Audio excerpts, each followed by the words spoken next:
Hello, hello, hello! Welcome, well met! Welcome to the stream! I'm Ryunosuke, and we are back playing the Great Ace Attorney Chronicles today. We're on our second stream of playing episode 8 / episode 3 of Resolve. I don't know why I have to laugh every time, because I'm like, should I explain what that means or not? At this point, I'm not gonna explain anymore. We're on episode 8 out of 10. If you don't understand, you're in the wrong place. Look it up. Okay. Like at this point we are near episode 30. At this point, I think you can figure it out. Or I'm just, why are you clicking on episode 29? Anyway, let's get in the game. Oh wait, let me check first. I forgot to check. Did it pick up? Yes, it did. Okay. Okay. We can get in the game. Like crud. Did my thing actually connect? I forgot to check. I'm a bit scatterbrained today. Now that I say that, I'm like, I need a drink. Always a great start of the stream when I need to get a drink. It really means my throat is dry. I need to drink a lot. Well, you talk a bunch and you need a drink. Okay, so we just talked to Hairbrain here. That's actually his name. Like, I this is this man's name. It's Albert Hairbrain. At least I think or it's like Brian? I'm not sure. I read it as Hairbrain. If that's wrong, I'm sorry. Yeah, he's 33. You're 33. Oh, you're actually like the same age. And you're friends. I'm still shocked that you have a friend. Supposedly the souls of those he prosecutes are eternally damned, one way or another. This man has an unfortunate reputation. Kinda Aaron, you're kind of a jerk friend, Zieks, but you're cool. Sometimes. It's actually been nicer than normal. Hi. It's okay. I'm being a weirdo and talking to my cat. My cat's freaking out. Hi. Hi. No one else is in the house. That's a stranger. It's just me. Do I sound weird today? There's my cat freaking out. Okay. We need to go to... Hello. The Great Exhibition. I think... No, my head are all the way out. I think it's because... Hold on. I'm like, why is it quiet for me? Wait, is it quiet on your guys' side? Let me... No, it's not. Okay, good. Like, hold on. Can you guys hear? You guys can hear. I don't know why it's quiet for me. Okay, we're good. We need to go here. We're with Iris today. And I like that we're hanging out with Iris. Not gonna lie, the episodes where we get to hang out with Iris more are, I'm like, good. I love Iris as a character. She's so spunky. She's only 10, but she's spunky. I'm like, I enjoy her. Look at her go. You know, when she grows up more, she's going to be like a force to be reckoned with if she's already this bad. The showgrounds are a little too big for my liking. You've been walking around in dense crowds for 2 hours now, and I've felt myself swooning 3 times. That means nearly fainting, by the way. Are you okay? Seriously, you're just freaking down the hallway next to me. I'm worried about my cat. Are you a cat loaf now? Okay, she's cat loafing. She's fine. There are a lot of people, aren't there? I've almost been trotted on 3 times too. Be careful, won't you, Iris? Don't let go of my hand. I am your designated people person. Ryunosuke's gonna die. God, it's so cold, and I'm just warming up now, but now my nose is a bit stuffy. Apologies. I'm gonna be sniffly. Okay. We finally made it through the throngs, though, by the look of it. Here we are, underneath the public experimentation stage, where the explosion happened yesterday. That's a big break. Oop. Who is freaking out? Hello? What's that? I could hear voices up on the stage. Sounds like an argument. Are we going up there? Yes, we are. It's Gina! She's the familiar face from the title. Right, I've had it with you this time. I'm warning you, I'll arrest you in a minute. Oh yeah? Go on then, Spectre. Give it a shot. You ain't got no evidence and you know it. Wait, I know those voices. You got a cheeky little mouth on you, young lady. But a night in the cells will teach you some manners. Just try it, I dare ya. If you want that bag of chips rammed down your throat. Gina's having none of it, oh my gosh. Yoo-hoo! Gregsy! What are you doing up there? Man, the animation really stepped it up this episode. Am I the only one who's noticed that? We got a lot more animated bits and stuff, even last episode too. Well, that episode. Stream! Last stream. No response. Oh wait, he came down? Yeah, he came down. Ah! And he's yelling more. It's you! Here! You're here! Here you are! You here! Your ladyship! Okay then. Hi, Gregson. How are you, your ladyship? I do hope you're well, your ladyship. Does that make her 3 times a lady? I don't think that's how it works, Ryunosuke. I'm not well at all. It's far too busy everywhere. I wanted to ride in a balloon, but there was a 3-hour queue. Unbelievable. I'll go have a word for you at once, your ladyship. You'll be flying as high as a kite in no time once I pull some strings for you. If you're wondering why this man is unusually chipper despite how sour his mood was a little earlier, I don't know. It's the whole thing I was talking about at the beginning. Just, why are you watching episode 29? I guess if you've been watching on and off episodes, yeah, he's always nice to Iris. She pays him. Royalties. I think it could be called pays him royalties. Is that it? Appearance fees? That was it. Appearance fees for her books. Okay. Tobias Gregson, an inspector at Scotland Yard. Oh yeah, this... Wait, is this actually... Did we see? No, we did it. No, we did. We did. Why are you doing introductions again, Ryunosuke? We saw him last episode.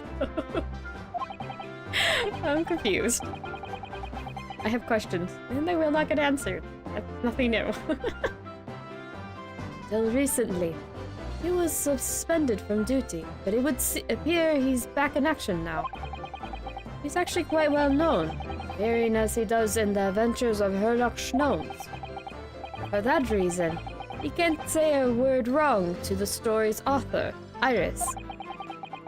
There are limits, surely. There should be. Man looks so sad. He looks concerned and sad. Watch it, sunshine! Sorry. What gives then? Don't tell me you're on this case. Yes, I'm acting for the defense. So we're here to investigate. Dear me. That's the situation, is it? Is it really that troubling?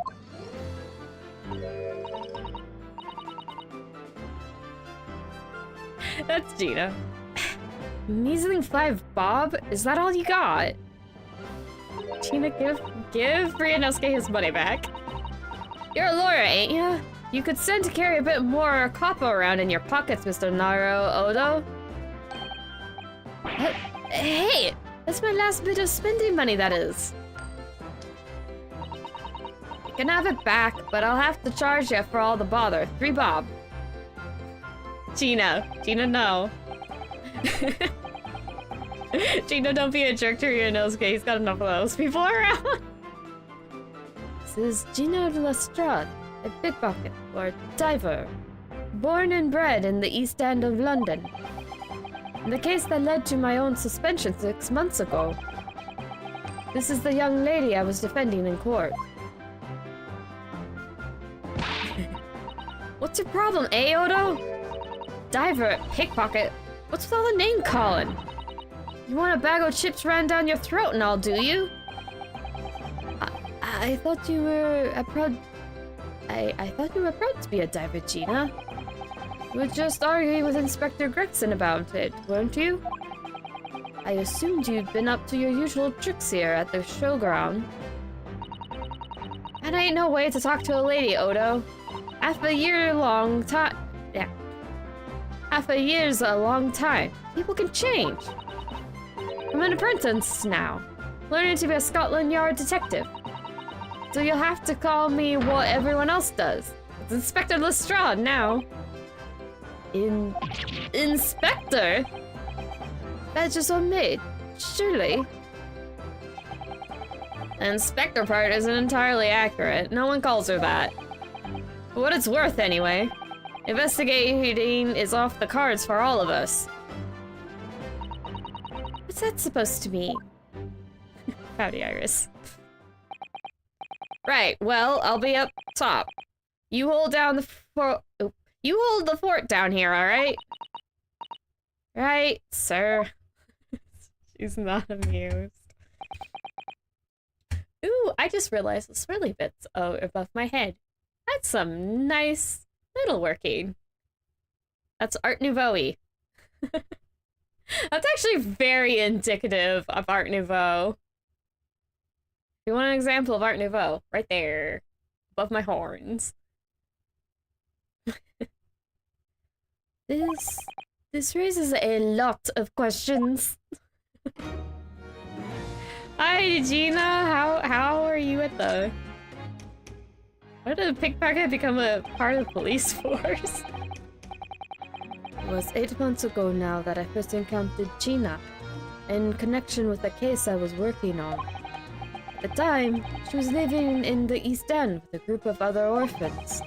She helped all of them survive by pickpocketing, but then she got embroiled in a murder. I had a lot of time to think in prison. I realized I couldn't go on like I was. The diving weren't working out. Oh, I'm so pleased to hear it, Ginny. Well done. So, you went from being a pickpocket to a detective? You got it. Good, innit? Inspector Lestrade. Sounds like something out of a book, eh? Talk about a sea change. I mean, what does that mean? And then there's Iris's old man to think about. Iris's father, you mean? Yeah, I promised her, didn't I? I said I'd get all the police forces around the world to pull out all the stops looking for him. Just a small promise, then. Nothing serious. Oh, Ginny, you're so sweet. Iris is really touched. So Iris has been wondering about her dad for a while now. I know I keep calling her Shlum's daughter, but Shlum's adopted her. When she's wondering about her dad, she's meaning her bio dad. Though Shlum's is still effectively her pops. And I will not let that go. You can pull the parent-child dynamic out of my cold dead claws. I'm a sucker for family dynamics. Woo! Positive ones. Positive ones. So anyway, that's how I yeah, sometimes I ask for it. So anyway, that's how I come and had to go at okay. Take 3. So anyway, that's how I come and I had to go at the test for Scotland Yard. Only trouble is, I don't read so well, do I? Just a small problem. Nothing serious. And that's when Hurley approached Gregsley and asked for help. So the inspector said he'd take full responsibility for Gina. For Jenny and made her a sort of apprentice. That was very magnanimous. Okay, I'm just gonna trip up over everything today, apparently. It's one of those days. Let's see. Maybe I just need to adjust my headphones more so I can hear better. Hold on. Let me get the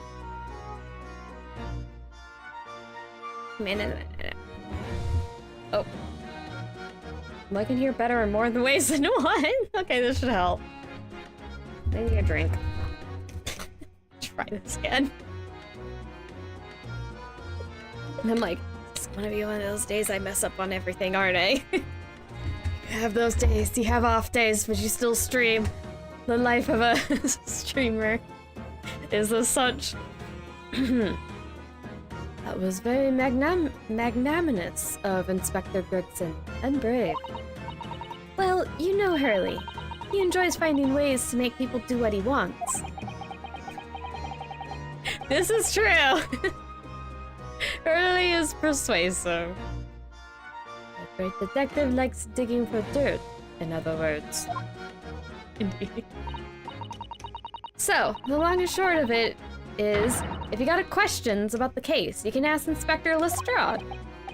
Right then, Inspector. Actually, there's still a big mystery surrounding Gina, isn't there? Oh, what, Bruno, what? Well, 6 months ago, Gina was the defendant in a trial prosecuted by the Reaper. Oh, right, and she's still alive and kicking, even though it's been a month, because, I don't know when, but we got told no one lasts more than a month, and it's been 6, and she's fine. Actually, so that can be the same for Soseki. He's fine, too. Suspicious! Or just hinting at what is actually going on. Obviously, there's something up with that. We were going over that last stream. A trial in which she was found not guilty, and yet here she is still. Come on, you're not about... Come on, you're not still on about that, are you? The Legend of the Reaper or whatever it's called. Core, you don't have to worry, Oldo. I didn't have to worry. There probably wouldn't be a whole lot of you left. It's like I told you before, isn't it? The Reaper's kinda like him upstairs, so he knows what I'm like on the inside, and that I ain't really done nothing wrong. Then wrong might be a stretching a point. You were a diver. In quotes. What about Mr. Natsume in Japan? He's perfectly fine, isn't he? Well, that's true. Perhaps the Reaper is more discerning than I thought. Exactly! So I ain't worried. I'm totally fine. That was a long conversation for one thing. Yes, well, that covered a lot of more points, but I suppose it can't work.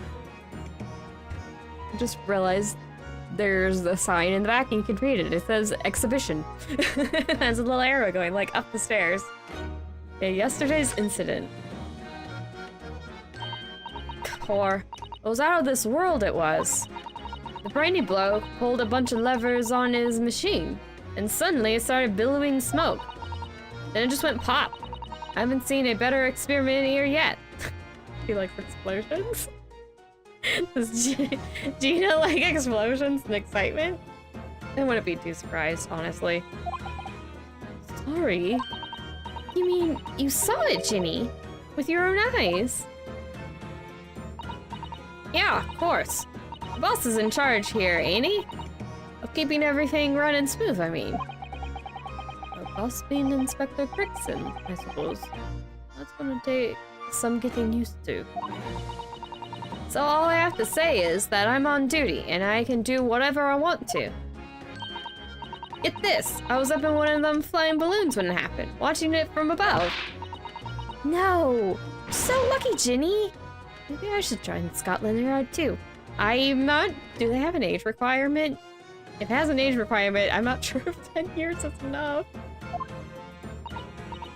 Yeah, do it! You know how to put the boss in his place already, right, Iris? You'd have no trouble at all. Then it's settled. When do I start? No. You can't join Scotland Yard, Iris. We'll see. Anyway, I don't understand is this. If the machine exploded so spectacularly, how can Professor Bunnybrain still be claiming that his experiment was a success? Bunnybrain. Oh, right. Well, it was a success, in a way. It was? How can it have been? Successful experiment? Question mark. Surely, after the whole machine blew up, no one could call the experiment a success. It's like I said, it did sort of work. I mean, yeah, there was a load of smoke and that whopping big great bang. But where do you think they found the victim's body, eh? In the Crystal Tower over there. What? In the tower? Past the broken. How expensive is that going to be able to fix? I have the distinct feeling none of this tower is cheap. You can see for yourself, can't ya? Up there, above the scaffold. Oh, where all the glass is broken, you mean? Yeah, the cage what the victim got in to start with really did get beamed through the air or whatever and landed all the way over there. So, you see? It kinda worked, didn't it? What? I don't believe it. I mean, I don't get the ins and outs of it either, but anything's possible, right? With science. Not necessarily. Oh, I'll tell you what, you can have this. The plan of the experiment they drew up at the yard. Are you sure? Yeah, go on. I had 3 bob off you before, so fair's fair. Yes, I didn't actually give that to you. Did I? Okay. I'm gonna take a look at that. We got the machine and the tower, and we got hot air balloons on this for some reason. Diagram! Okay, what's it say about it? A diagram showing the relative positions of the Crystal Tower and Professor Hairbrain's machine that exploded. Noted. Okay, about the investigation. Something Inspector Gregson said before seemed a little strange. What it's worth, anyway. Investigating is off the cards for all of us. It's because of that law they mentioned this. Are you talking to Hairbrain? Yes, naughty old Gregsy ran off after that without explaining himself. Oh, right, that. The boss said no one's allowed to investigate that weird machine what blew up yesterday. That's not fair. We're representing the defendant. In any case, could you at least tell us what you've learned from your investigations? Nah, you're not getting it. We ain't allowed to investigate neither. Why? What did the boss call him again? The forensic investigation team, I think. Anyway, apart from them lot, no one's allowed to lay a finger on the scene. Bit funny, ain't it? Or even Scotland Yard's own detectives can't investigate. Yes, I've never heard something like that before. Thought I could have a gander on the quiet, though. But the boss caught me at it. Probably heard him giving me an earful about it before from down here, didn't ya? No bleeding fair. I think you were giving him as much of an earful back as I remember it. She was. She was having none of it. Yeah, well, sometimes I think it's all them chips what make him so stubborn. You said something to him, Odo? Oh wait, you say something to him, Odo? Go on. See if you can get through to him. It's up on the platform above us, is he? Where the machine that exploded is. We can try, can't we, Ryuno? Grixie will listen to us. I'll listen to you, more like. Hold on, there's some stuff around here. What's this? Oh look, what's this? A ripped piece of cloth. It's not like any fabric I've ever seen before. It's very thick and stiff. It looks extremely durable. It's canvas, I think, with some sort of rubber backing. And the edges appear to be a bit charred as well. Maybe that means it had something to do with the explosion. Make a note of it while Ginny's mid-yawn. Oh, jeez. Okay, so we got that. Oh, that has a bunch of burns and stuff. For some reason, the ground is damaged at this spot. Look! Almost as if there was a fire here or something. Yes, if you look closely, there's some scattered ash and burnt embers too. And I suppose there was a big explosion just above here. People probably wouldn't bat an eye at a small fire like this would have been. I'm not sure we English are quite that laid back, Ryuno. Yeah. This. Ha! It looks as though somebody dropped something behind the tree just here. Dropped or hid? What is this? Some part of the machine that exploded? Maybe. It could have fallen from the platform above in the blast, perhaps. What's going on here? Oh, nothing. I think I'll hang on to this, just in case. I want to poke at it. Okay, we got a couple of things. Also, this took me so long to find my first playthrough. I was going everywhere trying to figure out what I missed. I had to look it up. Actually, did I even look it up? I think I was too scared to look anything up. Spoilers and all that. See, what does it say about the torn piece of green cloth? Torn piece of canvas-like material backed with rubble that was found under the experimentation stage at the exhibition grounds. There are scorch marks at the edges. Oh wait, I can actually examine it? Huh. Interesting. Okay. Can I click at anything on this? Oh wait, no, wait. Can I not? Oh no, I got the back. What's it say? It looks like layers of thick canvas with a thick rubber lining of sorts.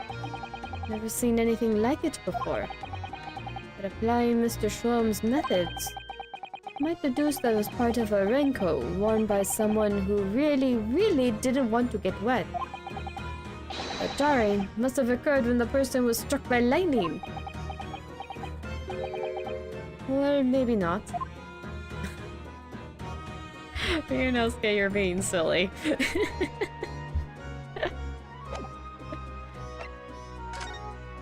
Oh wait, what does it say about this first? A very curious device found behind a tree under the experimentation stage at the exhibition grounds.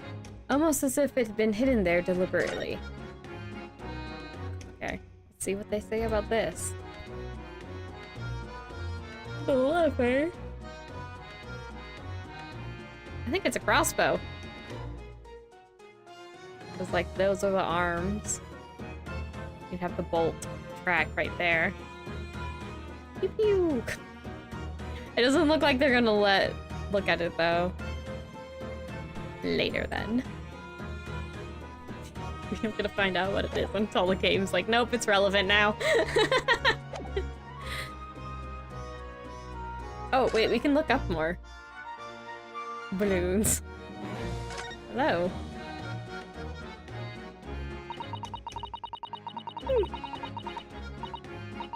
That's where the cove ended up after his instant kinesis, or whatever they called it.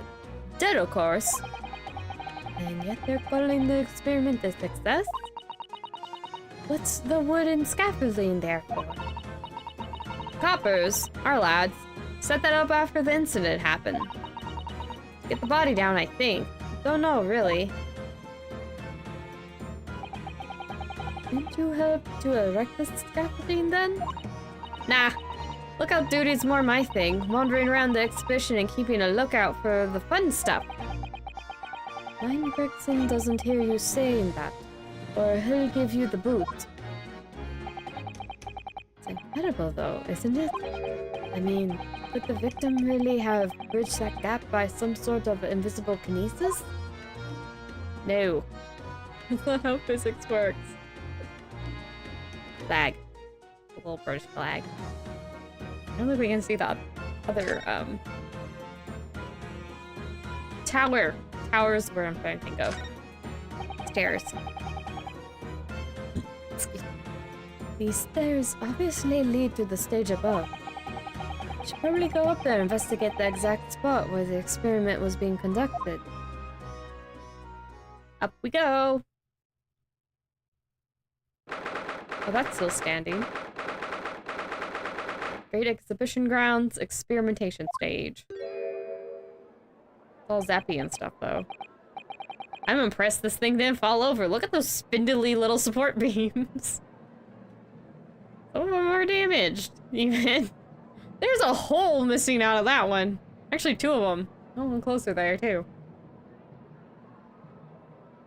It's got... it's got the swirly dollop domes over there. And a Ferris wheel. Oh, hey, the Ferris wheel's moving. I don't think I noticed that before.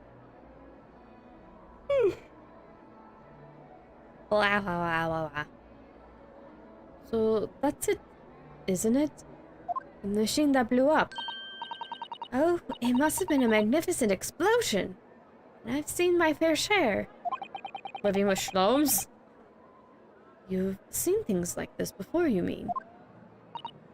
Of course. Curly's always doing experiments that end in a bang. Yep, it's schnomes as well.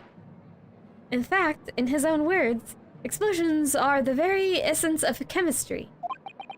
Not completely wrong, but also schnomes know.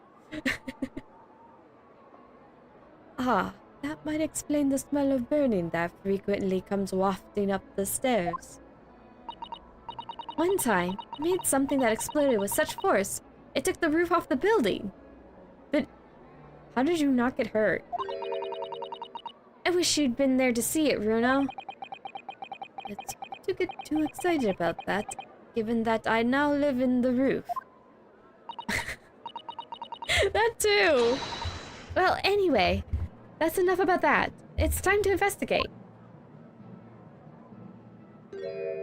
There's Greg. Ah, look, Inspector Gregson is over there. He seems to be deep in thought about something. Whilst eyeing up the machine carefully. Really? It just looks confused to me. Hi, Gregson. Oh, hey, I can look up. Balloons. Oh, wait, I can talk it. What do you guys say about the balloon? Okay. So, those are the people carrying balloons, dangling silently in the skies over London. I always thought the day would come when humans would discover how to fly. I never imagined it would involve them being suspended from colorful, floating, Tamari handballs. I'm sure it must feel amazing being up there among the clouds. Let's take a ride together, Bruno, please. If I'm being perfectly honest, I would like to try it. But without that cast iron guarantee, the thing won't plummet to the ground. I'm too scared. Oh well, in that case, I should tell you what Hurley said. It's physically impossible for a balloon to plummet to the ground, as long as it doesn't explode. Yes, call me crazy, but I think that exploding part might play on my mind a little. No hot air balloons for Ryunosuke. Oh my goodness, there's chains on it. It ripped itself apart magnificently, didn't it? Magnificently and mercilessly. So someone stands in the middle of the machine to be disassembled, and then beamed through the air. Yes, beamed. Not blasted. That's the point. Yes, that part's crucial, really. Is something like that even possible, though, Iris? Oh, Bruno, I'm just a child. How should I know? A child when it suits you, you mean? From what I can tell, I think if you were to pull... Stop! Don't touch that! That was practically instantaneous kinesis the way you flew over here just now, Gregson. And Iris's theme is playing now. She's in full mischief mode. Please, your ladyship. I didn't mean to startle you, but I can't let you touch anything up here. So sorry. You can have some of my latest special blend to make up for it. Feels like his tea.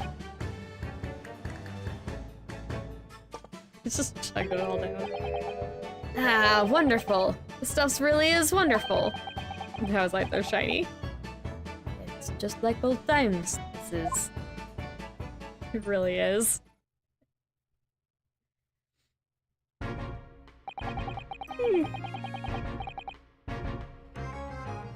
We're representing Professor Hairbrain in court tomorrow, Inspector. So we should be allowed to examine the scene. Ah, listen, Sunshine. Even I'm not allowed to touch anything up here. It's that blasted special deposition for Scientific Equipment Act to blame. Driving me potty. Of dispensation. Special dispensation for Scientific Equipment Act. Oh my gosh, that's a mouthful. Then again, that is kind of how these things go. They're an absolute mouthful.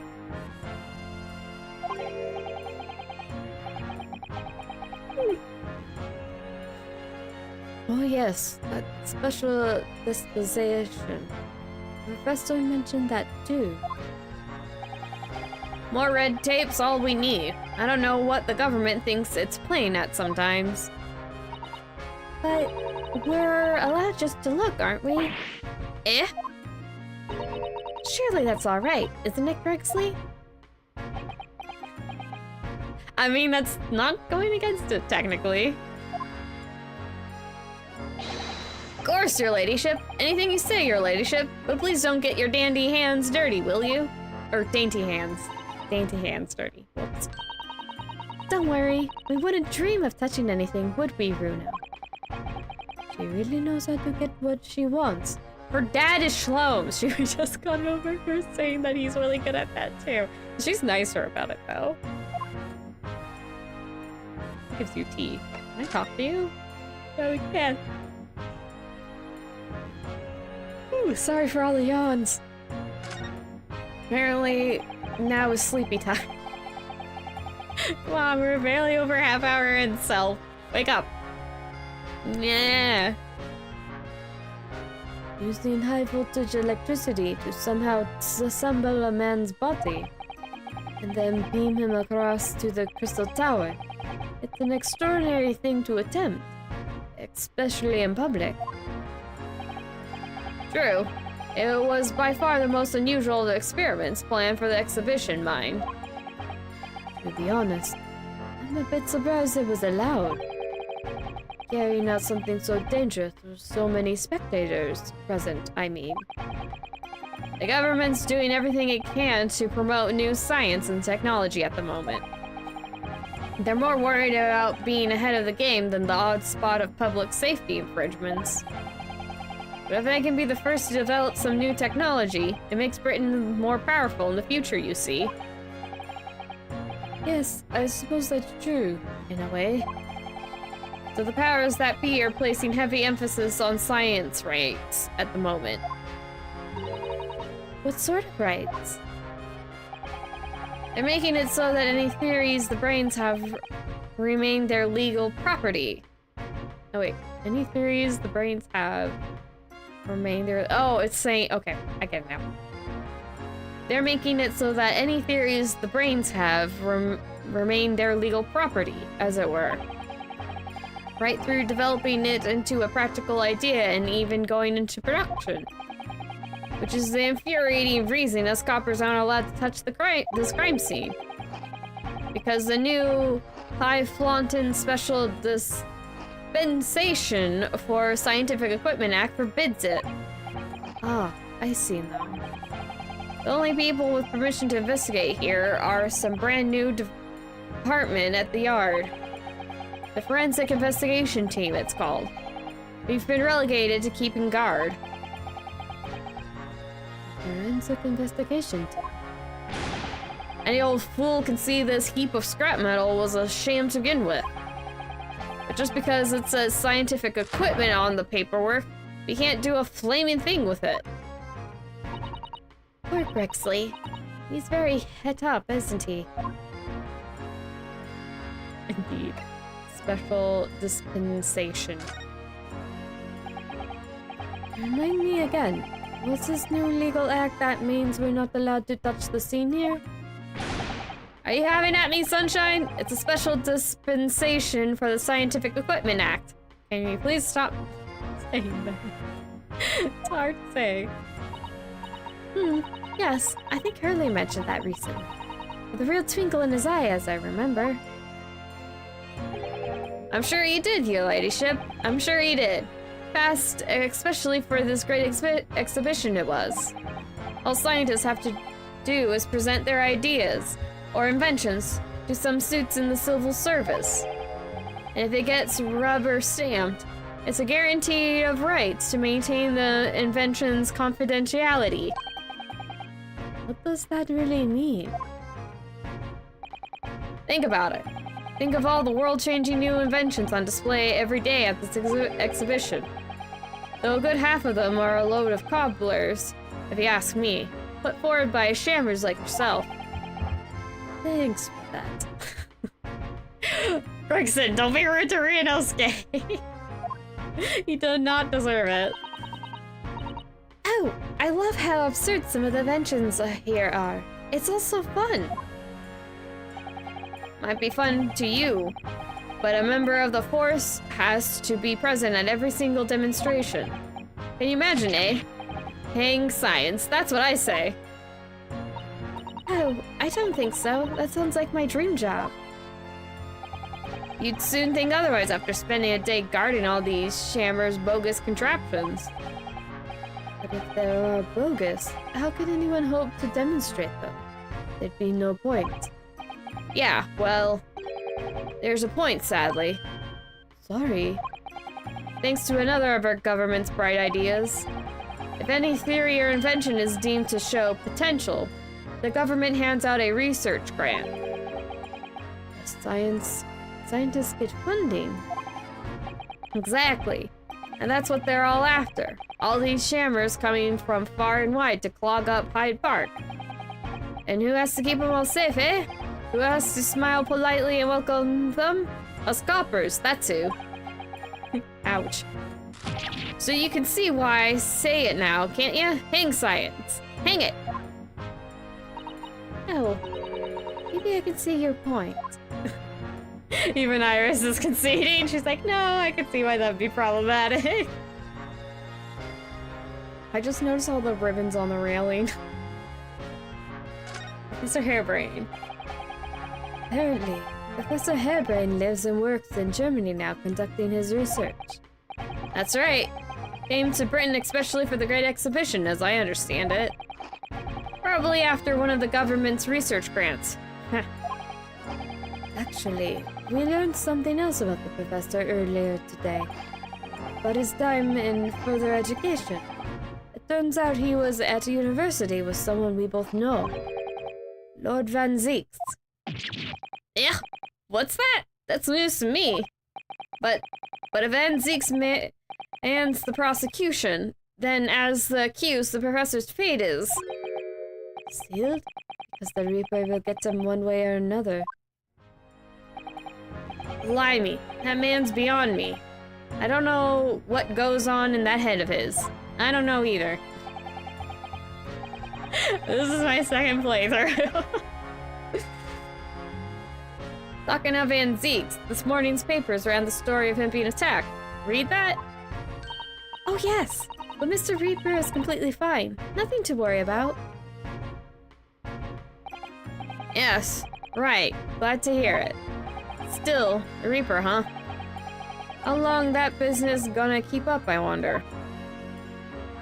Oop, we got another talking point. Mystery of a Reaper. The victim of this case, the investor Mr. Asman. He was another of the Reaper's victims, or so I heard. Lord Barak Van Zieks is a top-class prosecutor. But even he can't always push the right verdict through. Sometimes justice can't win. Yes, I've heard about jurors being bribed and evidence being falsified.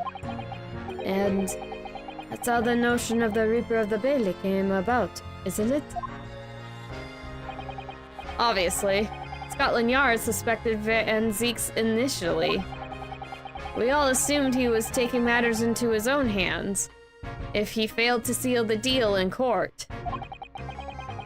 Although the man himself denies that charge.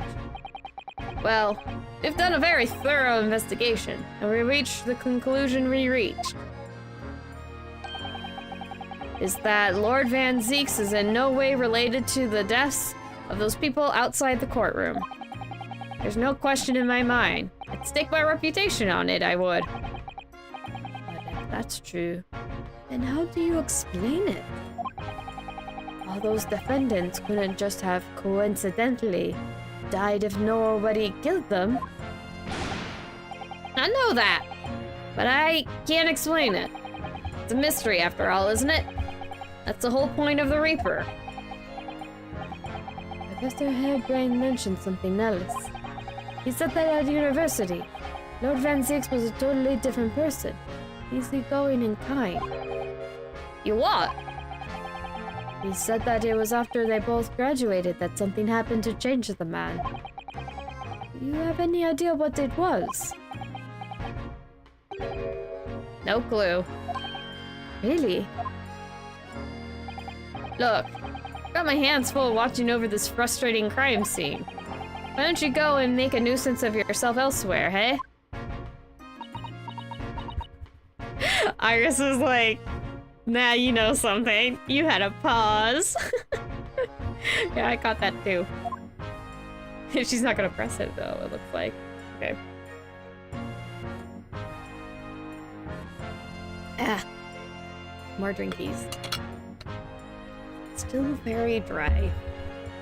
I'm as bad as Friday? Yeah, that was Friday. Last stream on Friday. At least as of recording. I have no idea if you're watching the bot. I don't know when you're watching it. That's kind of like impossible. Okay, let's actually look around. Alright, I can look up. I looked up. Oh my goodness.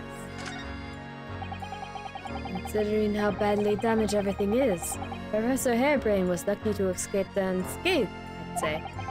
This would be quite the different story if he bit it as well. We should have a good look around the machine while we can it. Touch anything and I'll make sure I kill you before I get strung up myself, you hear? I wouldn't touch a thing, I promise. So please, spare a thought for your digestion. Anyway, do you really think this machine could actually disassemble people like the professor claims?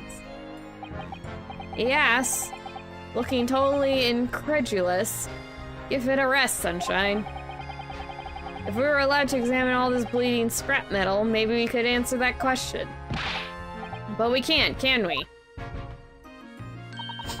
Because of the annoying rules, you mean? Exactly!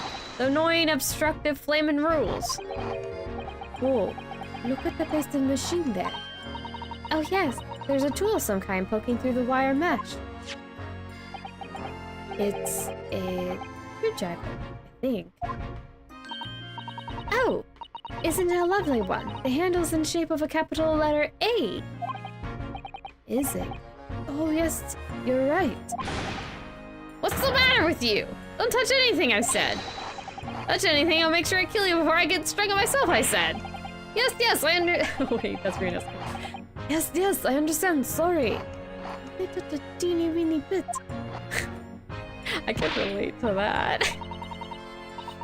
But Crexley, I'm very curious about the screwdriver. Really, very, very curious. It's technically not part of the machine. Of course, your ladyship. You're so clever, your ladyship. Fancy spotting something like this. Sometimes I question, like, is him being friendly and jubilant the real him, or is it the one that's wolfing down the fish and chips? Maybe something in between. Yeah. But I'm afraid I can't let you have it. But Runo found it first. I assure you, I'll investigate it thoroughly. Okay. He's gone off with it. That was very mean.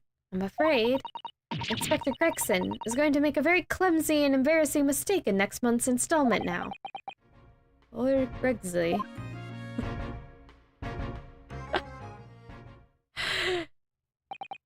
Right.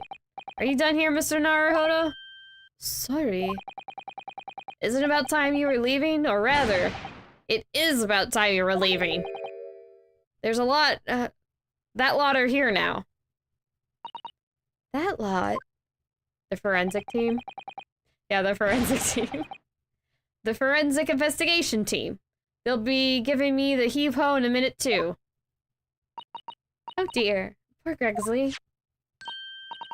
Here, have another sip of my special blend to cheer you up. I think I said top. Have another cup of my special blend. Oops. There he goes. He really likes a tea. I wonder what kind of tea it is. If it's like a spiced rooibos. Can I have some? I like rooibos. Ah, that hit the spot. Yep, hits it every time. It's like the thing again. Well, at least I've seen the scene with my own eyes. Looks like this is as far as we're going to get with our investigations here, at least. I've been thinking. Hurley might know something, might he? About what? About Mr. Reaper. About what happened to Lord Van Zieks, you mean? Because it sounds like something very significant occurred after he graduated from university. When did that happen? Like, when did he graduate anyway? Something that completely changed his life. Maybe, but I have no idea where to find Mr. Sholmes at the moment. He's in the middle of some big case, isn't he? Here, this is what you need. What's this? Some kind of some kind of entrance ticket. Madame Truspels? This is supposed to mean something to me. You don't know it? It's the most popular attraction in London at the moment. It's very close to Baker Street, actually. We could go now if you like. No, we don't have time for visiting attractions today, Iris. We have a big trial tomorrow. But that's where Hurley is. What? At this popular London attraction? Yes, How is it that you know where he is? Hurley told me. They told me to keep it a secret from you, Bruno. Madame Truspels. Don't say how it could be related to the case we're investigating here. But then, stranger things have happened. And when they happen, Mr. Sholmes is usually at the heart of them. Time to go. Can we just... Yeah, we can... Oh, hello. Every time. Every time I'm caught off guard by the little pop-up, I'm like, ah!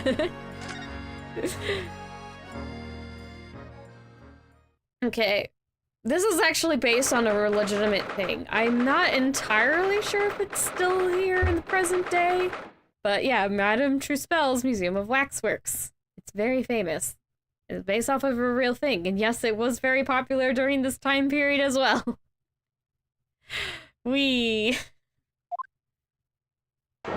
Oh gosh, hi. Savvy. What is this place? Look at all these terrifying scenes. Why are these people so stiff? Guillotines, ruthless murders. I know what I'll be dreaming about tonight. They're all wax models. They're amazingly realistic, aren't they? What do you think, Bruno? Shocked? Wax models? Ah! I read about dead bodies in wax once in a magazine about strange phenomena. Depending on how corpses are kept after death, parts of them can turn to wax, apparently. It's called a Adicrope. Stop talking about creepy things like that, Runo. You're scaring me. Anyway, Adipocrea is doesn't form readily, you know. It's only very specific. Ah! What now? I've just remembered something else I read in another magazine about strange phenomena. There was an old lady, maybe a witch, who used to pour molten wax over corpses and put them on display. None of the exhibits in here are real. They're all entirely man-made replicas. They can't be. You really expect me to believe that? Just look at them. Ryunosuke confirmed gonna have a heart attack over CGI. He would not get computers. Is that a joke also at him not getting technology and stuff? A jab how his descendant Phoenix is bad with computers? Oh, jeez. I have to wonder how many little nods there are. Like personality-wise, like how much was kept or not. I know Ryunosuke and Phoenix are different. They're definitely different. Ryunosuke's a little more confident. Once he actually becomes a lawyer. He also will read books, unlike Phoenix, who has multiple times of when you make him investigate a bookshelf in his law office, and he's like, yeah, I haven't read them. And I'm like, Phoenix, it's been years. Read your books. And then there's Ryunosuke, who's just like bored out of his mind and reads a whole bookcase. I love that difference. It amuses me greatly. Okay, back to Ryunosuke freaking out over the wax figures. They can't be. Do you really expect me to believe that? Just look at them. Oh! There's no way anybody could make models of people that are this realistic. And they're all such gruesome scenes. Hi, Shlums. Wait.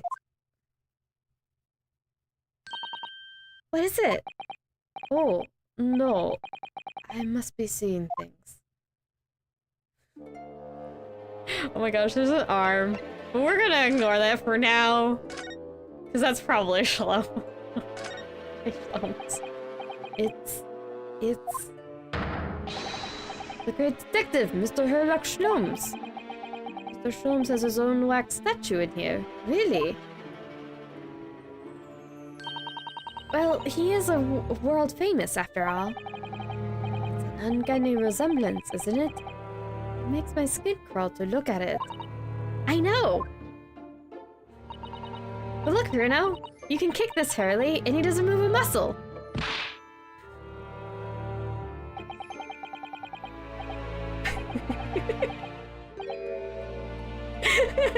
Are you okay there, Shirley? Are you okay, Herla? Oh, I remember this part. She's like, oh yeah, you can kick it. We'll move a muscle. And then you watch in the background as Herlock slowly goes, ow, my leg. I'm like, how hard does Iris kick? Is he gonna have a bruise on his poor leg, the poor man? Also, anyone who isn't actively watching has no idea why I was giggling there for a few minutes until this point just now. Oh gosh. I love this part so much. Just because, honestly, I was kind of expecting it to be a wax model, and then he doesn't move right away. I'm like, oh, I guess it's not. It's like, it gives you just enough time to think that, and then he goes, ow, and I'm like, okay, no, the comedic timing I appreciate on this. Okay, moving around. Moving along. You can't go kicking the exhibits, Iris. Wait. It just moved, I'm sure. And not just a little bit either. Hmm? Really? Did it? You know, he's blinking. and look closely. There would be the sweat on the face of this waxwork model. I don't think he wanted them to show up here. And he got kicked for it too. Why are you here? Shall we move on, Iris? Over there, look, there's a great murder scene to enjoy. Much more appealing. Hold it! My dear fellow, I take exception to your recoiling in such a manner. As if you've seen something truly abhorrent. Mr. Schlums! I knew it! Iris! What possessed you? I strictly forbade you from divulging my temporary waxwork secret to Mr. Naruhodo. Temporary waxwork? What do you mean? And that kick! Could you not have exercised a little more restraint? You winded me.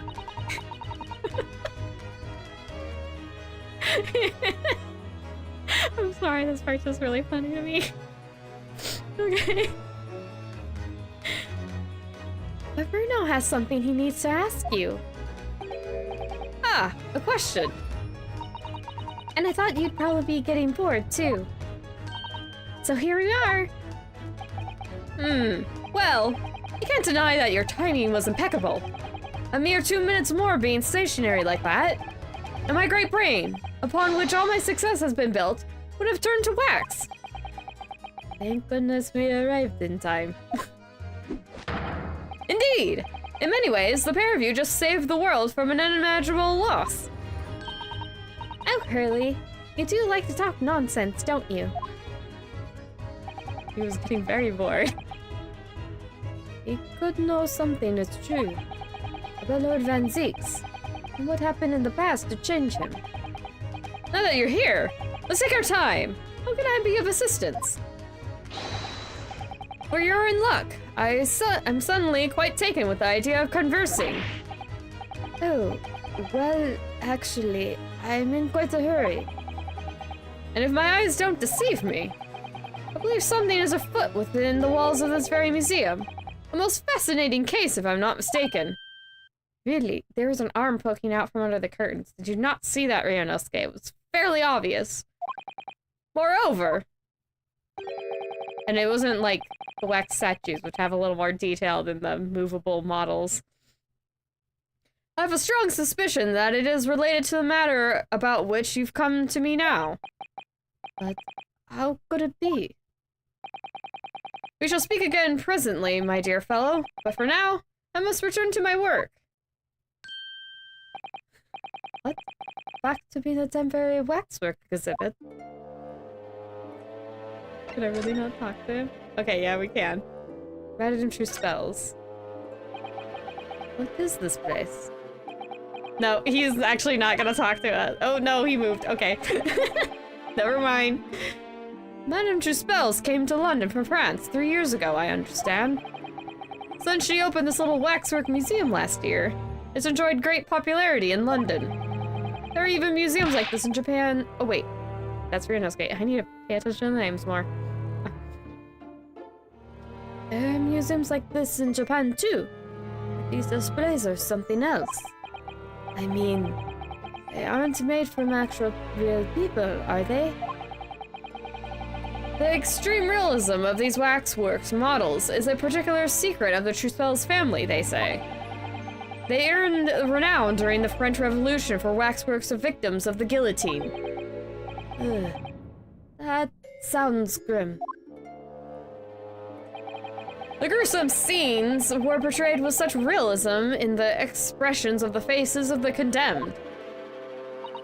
Apparently, the sculptors would make the models directly from the corpses, right then and there at the site of the executions. That really turns my stomach. Well, what did you expect? That's just one of the several legends about the Truspels family. Whether there's any truth in it, I couldn't say. But anyway, this museum houses models of famous people from all over the globe. Nonetheless, the most popular area of the museum by quite some margin is this House of Horrors. House of Horrors? Of course! Visitors are dwindling now as a result of the Great Exhibition. The people usually flock here to see the exhibits of some of London's most vile criminals at their gruesome work. Naturally, most of the miscreants portrayed here were sent to the gallows. So they're even stiffer now than the models of them. Have you heard of poor taste? My dear fellow, my dear fellow, the public live for poor taste. They yearn to be shocked.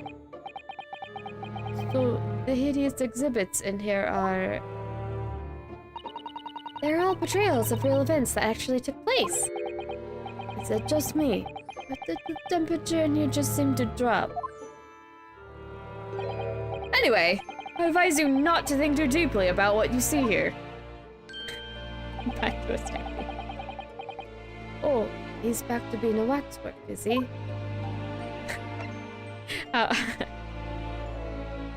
You can tell when conversations begin and end because he's just like posed. Temporary waxwork. What do you mean by a temporary waxwork, Mr. Shlooms? Exactly what you see. I'm part of the exhibits here, catching these criminals in the act. Catching them? Every half an hour, I home in on a different killer in one of the displays and adopt a new pose to ensnare him. When members of the public come for a closer look, I offer them my hand to shake. For a shilling, I'll happily allow them to take a photograph with us. Us? Does he mean him and the waxwork murderers in here? But why, Mr. Shlooms?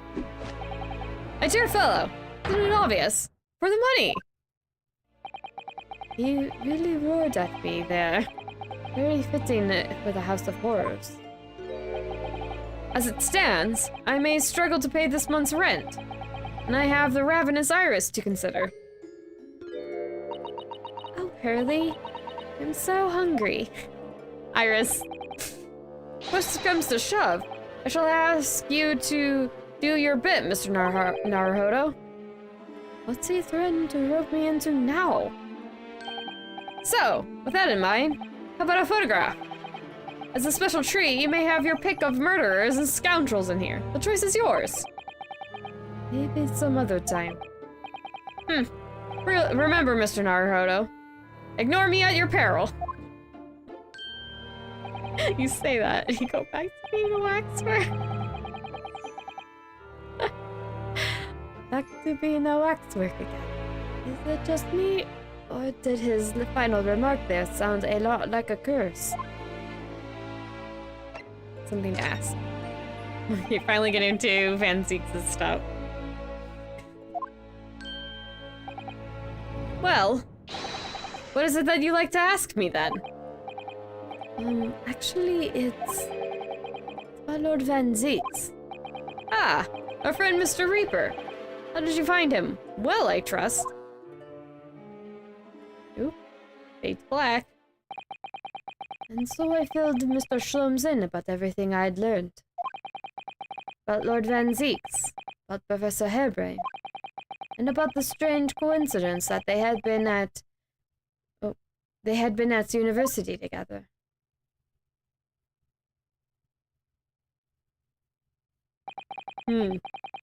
So I'm wondering what it was that happened to make Lord Van Zieks such a different person.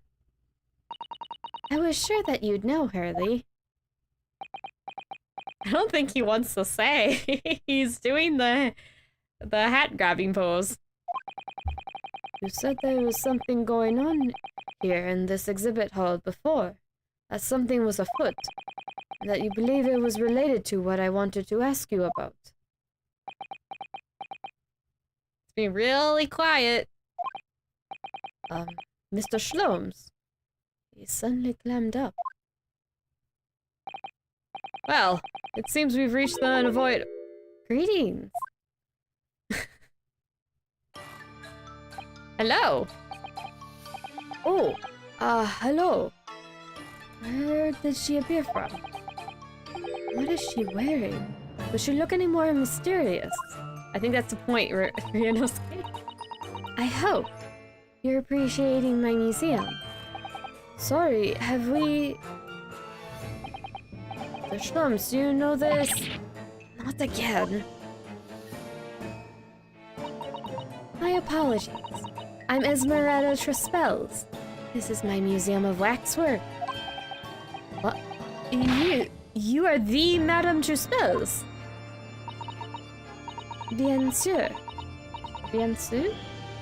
I don't know how to pronounce that, I'm sorry. Bien sûr? How do I read you? I'm so bad at reading the little marks. I know it's bien, because I've heard that before. I think.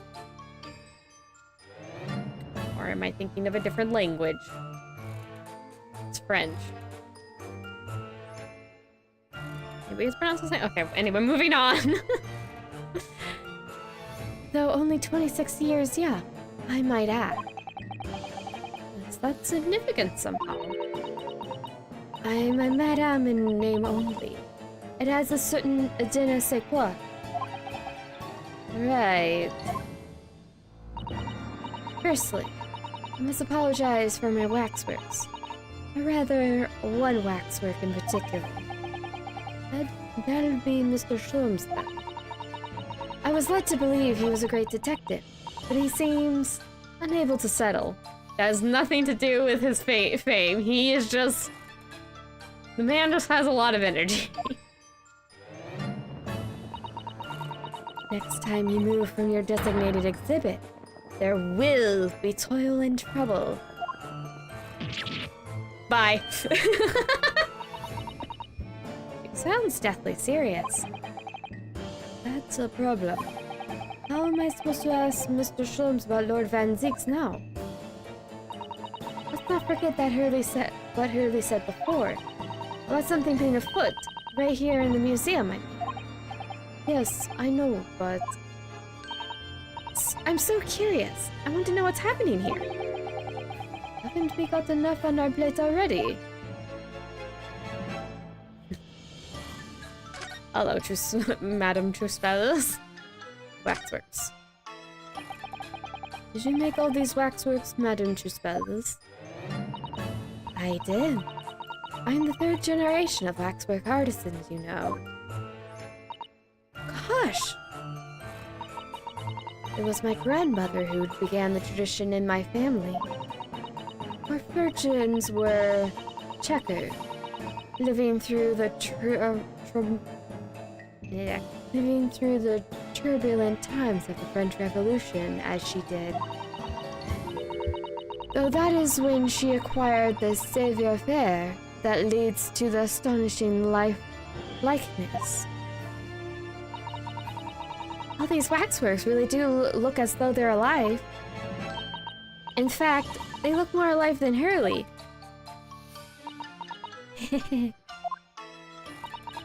What you see exhibited here represents the most atrocious of London's criminal past.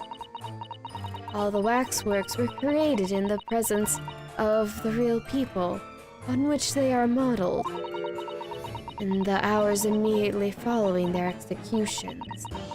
That is a secret to the extraordinary life-likeness. That sounds terrifying. All walks of life have similar challenges, I'm sure. To carry out one's trade par excellence, one must go to extraordinary lengths. My exhibits are a reflection of society.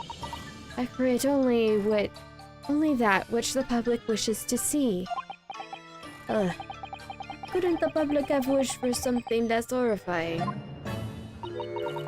Do not fear. Sorry. This room is the only one in the museum with such a macabre theme.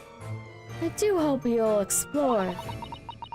There are models of famous singers, actors, politicians. Something for every taste, I hope. It was Iris who dragged me straight in here, come to think of it.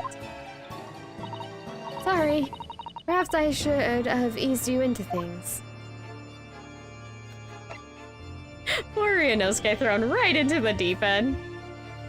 The Great Detective Waxwork.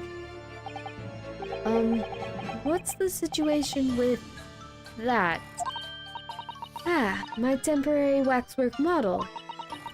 He approached me some days ago, you see, with a business proposal. Oh, what sort of proposal? My dear madame, what these sparse exhibits need is the addition of a world-famous great detective. Or words to that effect. Ah. Ryunosuke is exasperated. Naturally, I'm well aware that Mr. Shlums is widely known in London as a talented detective. It's great detective, actually. Is very specific about it. Yes, the creme de la creme. So I was keen to come to some arrangement with him, of course. But sadly, we were unable to agree to terms. Let me guess. Someone wanted to charge an exorbitant price for his services.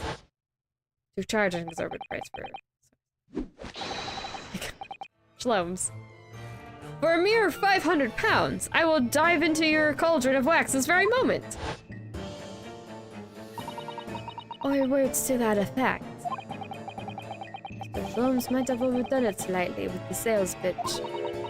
Regrettably, the museum has a shortage of funds at the moment due to unforeseen circumstances. So we came to the current arrangement instead. Surely he doesn't really need to do what he's doing though, does he? I would think not, but he was very insistent. I have a 50 shilling problem. That must be resolved by the morning. Or words to that effect. It's the pawnbroker. That's what it is. He must have something to redeem. Is the consulting detective work not going so well? Something afoot. I wonder, could I ask you something? Bien sûr. I think it's bien sûr. I'm going with that. I'm sorry if it's wrong, but that's what I'm going with, for at least consistency's sake. I'm just curious. Is anything going on in the museum at the moment? Some kind of incident, perhaps? Oop, her eye is hidden. Oh. Whoever suggests such a thing to you? Oh, well, it was your temporary waxwork over there who mentioned it to me a little... Oh, he's disappeared.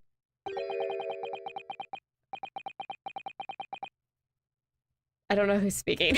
The waxwork model is a work of art, not some tawny object for trade. Ah! I figured we're Shlums. I wasn't sure, but I was like, Shlums? There you are. Leaving the exhibit again. Then should you be... leaving the exhibit again? When you should be working. Do you wish to be melted down? My dear Madame Truspels, save your reprimands. There are more pressing concerns. I like how he's talking, but he's still posing. The wax can wait.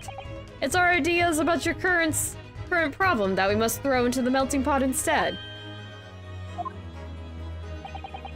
Personally, I would advise you not to involve the police. Why ever not? Then why does it cheat? Because you have at your disposal a great detective, whose services you may employ for a mere 50 shillings. Though please be aware that I prefer, no, I insist upon payment in advance.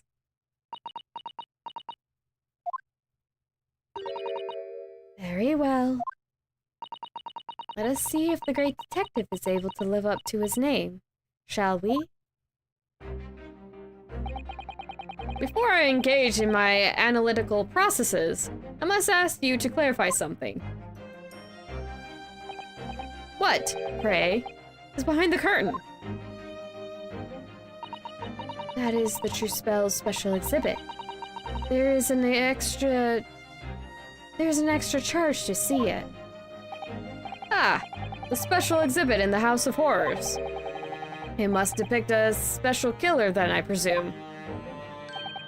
Would you be so kind as to draw back the curtain, I wonder? Ah, absolutely none. There's nothing amiss behind there. Oh wait, Absolute none? Yeah, absolute none. There's nothing amiss behind there.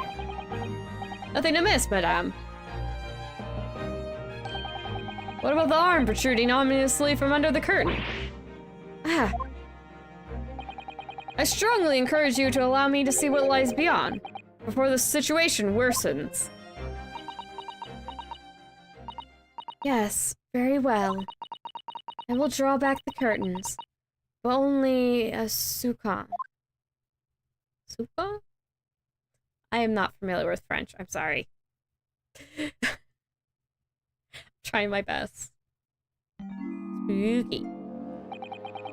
I must confess, I peeked behind the curtain earlier. The True Spell's special exhibit is a very bleak graveyard scene indeed. And yet, somewhat surprisingly, the waxwork killer one would expect is nowhere to be seen. What does strike one, however, is a portly gentleman lying peacefully on his back on the floor.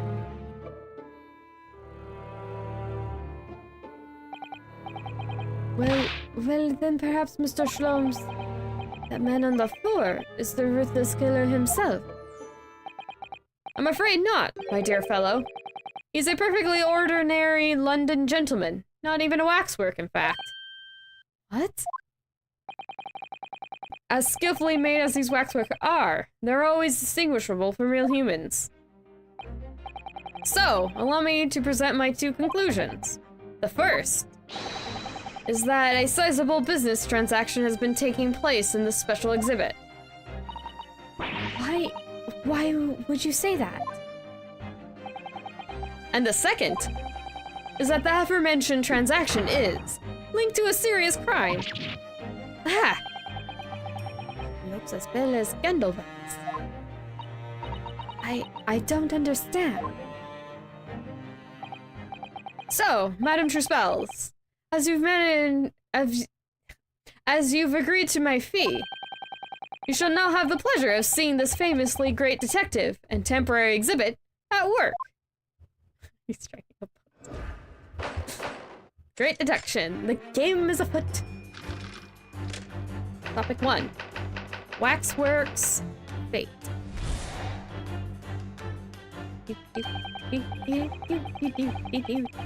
Okay, sorry, I'm enjoying the music. To begin with, we must ask ourselves, what exactly is afoot here in this museum? The answer is revealed by the bundle of banknotes protruding so helpfully from your bag. In my estimation, some 200 pounds. That is all my own money. So what does this large sum of money reveal? Ah, not as much as the involuntary glance you cast. It would seem, Madame Truspels. Yes, the answer lies where your eyes now fall. The significance of the 200 pounds is revealed by that public notice. Waxwork for sale. Your business has hit hard times, it would seem. In short, you sold the infamous killer, the centerpiece of your special exhibit, for the sum of 200 pounds. None. She's just no in French. Now, let us explore the next curiosity with which we are presented. Who is the portly gentleman stretched out so peacefully on the floor? It would appear the man has suffered a severe shock, the cause of which is clearly known to you. Unfortunately, madame, keeping secrets does not appear to be your forte. What dealt the man such a shocking blow was, of course, the 200 pounds. It would appear that you twisted this gentleman around your little finger most efficiently. What are you suggesting?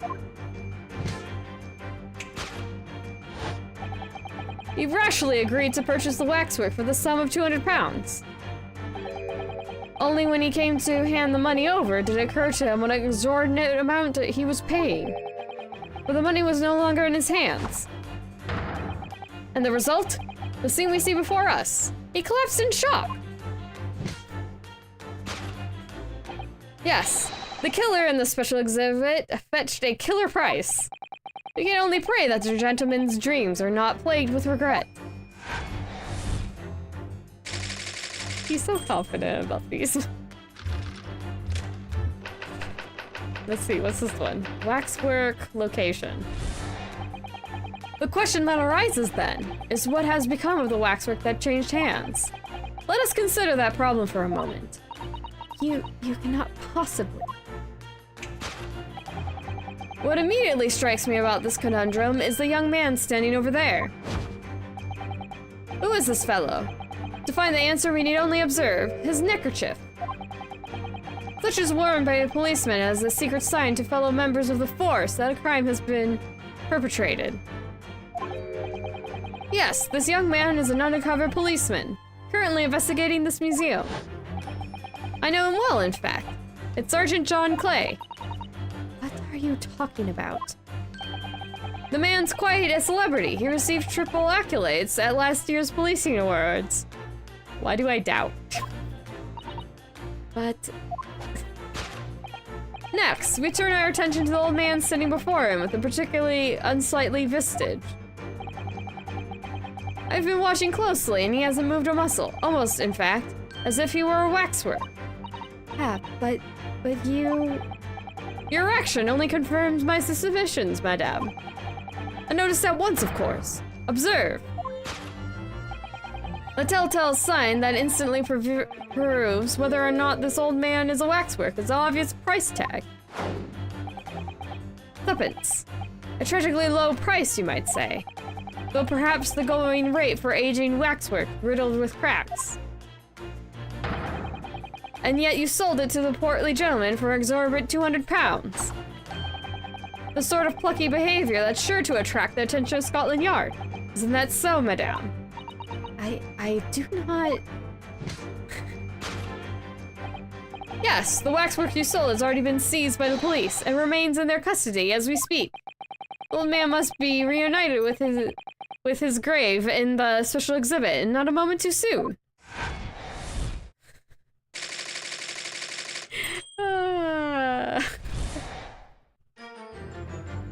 I know this is funny to you guys if it's your first time seeing this, but that's my second playthrough. I'm like, this isn't his worst deduction. It sounds somewhat plausible, but I'm also getting some secondhand embarrassment now. Shlums, you doofus. This concludes Herlock Shlum's great deduction of this horrifying puzzle.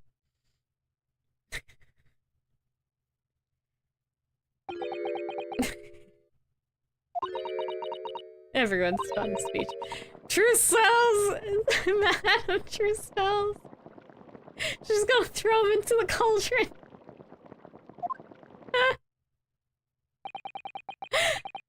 I see, I've stunned you all into silence. I think you've stunned the Madame True Spells into violence, not silence. You have, Hurley. You have. And you've obviously upset this young lady in the process. Her cauldron looks awfully hot. If I could just bring up one point, Mr. Schlobes. Ah! The noxious Naruto 1 point. Oh wait, notorious, not noxious. Why did I read it that way? Ah! The notorious Naruto 1 point. I'm all ears, my dear fellow. According to your deduction, that the special exhibit featured this old policeman. So, it would mean that he's the particularly ruthless murderer, wouldn't it? The killer policeman, Ottermole. Yeah. Sorry. It was a mysterious series of murders that rattled the capital only last year. The police rushed to the scene every time, only to find the culprit had disappeared into the aether. And it turned out the culprit was a policeman himself, a senior officer by the name of Ottermole. So you mean that's who the sinister-looking old man there is supposed to be? Indeed. It is a particularly grim face, is it not? I think he just looks tired. Unforgettable, in fact. Yes, I remember that odious countenance only too well. But is 200 pounds a lot of money for a wax model? It would be enough to afford one of the latest steam carriages, if that puts things in perspective. So it's quite a lot then. She's still gonna boil you alive. Is there anything else you wish to add? Before I melt you down. She's so mad. Shlomes, I think you're more than a little off the mark. She's gonna boil you. That bubbling wax is looking more and more ominous. Indeed. The smell of all that molten wax is starting to worry me. Mr. Shlomes did more or less just accuse her to her face, so I think I might have to call on your assistance here, Iris, if that's alright. Make some minor corrections to the great detective's great deductions. Of course it's alright. We'll soon set things straight. Well, let's get started then, shall we? Before Madame Truspels vents her anger. Just what I was waiting to hear, my dear fellow. So, Madame Truspels, in accordance with our agreement, you shall now have the pleasure of seeing this famously great detective and temporary exhibit at work. Course correction! Hold it, Mr. Shlomes. How many have we done, actually, now? Okay. Let's skip through the things we've seen before. Still floating. Okay, let's get to the part where it's actually new. Oh, I should move over. Because I'm going to need to anyway, and I don't need to read the dialogue right now. Yeah, this is the part that's wrong. She definitely looked in this direction, it's true. But I'm not sure she'd sell any of her waxworks, even for 200 pounds. Oh? She must pour her heart and soul into making them, don't you think? Over and above the wax.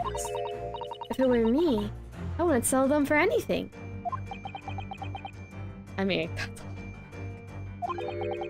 That much money, I would. It sounds like that makes me a bad person. you're terrible, horrible, awful. Okay, I'm just kidding. I'm kidding. Well, anyway, I wonder if the 200 pounds could have some other significance. Let's follow that figurative glance again, and see if there's anything else that could explain it. Move the camera. Oh, probably this. Click on it. I think we have to read this. What's that note doing pinned on the wall here? Oh yes, let's see. Oh, I just realized. Is this the case that has the... I think this... Is it further on? This might have been the case. I've mentioned it in a previous stream. I don't remember which one. But I have mentioned there's one of Shlomes' deductions that I got so much secondhand embarrassment. I think this might be the episode with it. Oh gosh, what is the next? I don't remember what the next one is. It's either this episode or the next one. I know it's not the last one. At least I'm pretty sure it's not the last episode. Oh gosh, if I could remember what episode 9 is. I remember what episode 10 is. I don't remember what episode 9 was about. I'm terrible. This is why I wanted to replay it. Anyway. Dear Madame Truspels, we've taken the prisoner from this room. The price for a safe return is 200 pounds. Have the money ready by noon on the 23rd October. What? This is just like the sort of thing that's left behind when someone is kidnapped. Yes, it's a ransom note. Exactly. Note on the wall, change to the ransom note. Yeah, I figured. Need to read that. Okay, percent, yeah, it's still X. Oh, I wanna move.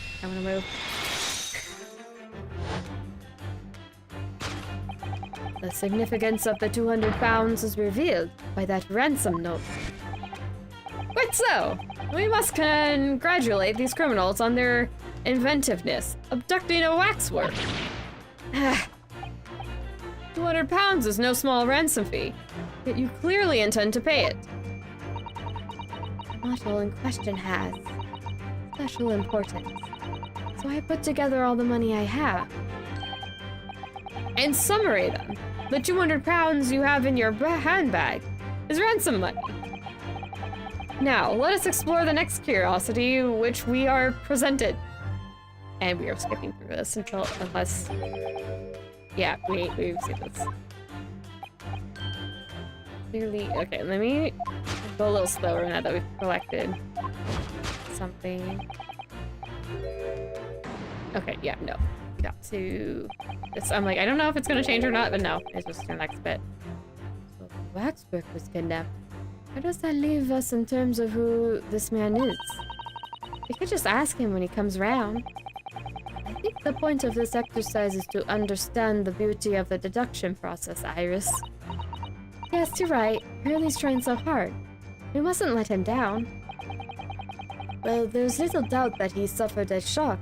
That much seems clear. But in that case, what's Madame Truspel's trying to hide? Let's have a closer look.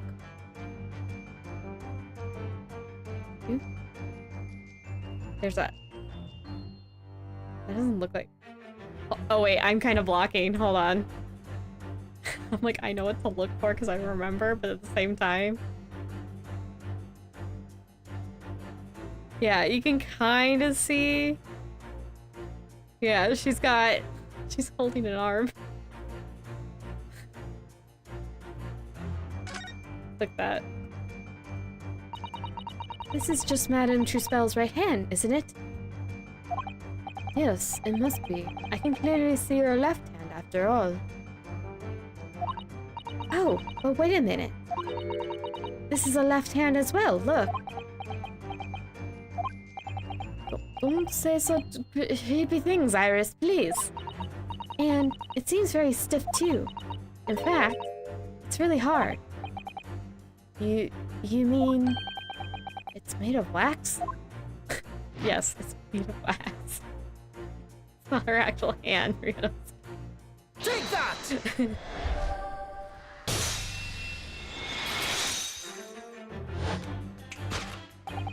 What dealt the man such a shocking blow was, of course, the waxwork hand. Indeed! With a solid waxwork limb, one could deliver a very substantial blow. How could you... The hand... Oh wait, this is Ryunosuke. A hand protruding from the bottom of your cape. It ought to be a right hand. But closer inspection reveals that, in fact, it's a left hand. And I can see her right arm holding it.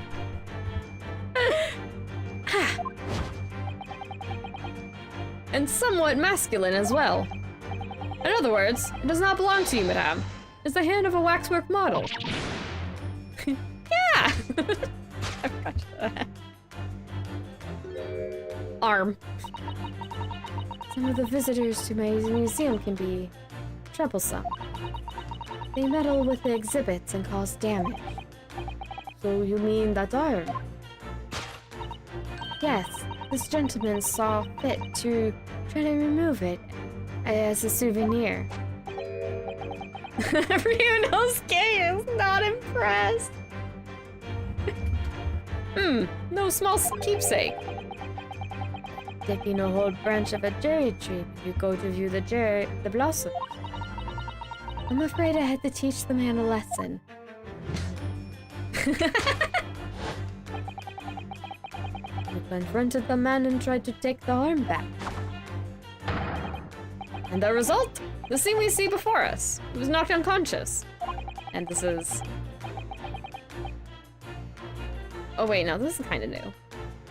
A point we may need to revisit later. But for the time being, we have our conclusion. Yes! The killer in this special exhibit has been kidnapped. Cross out the incorrect one.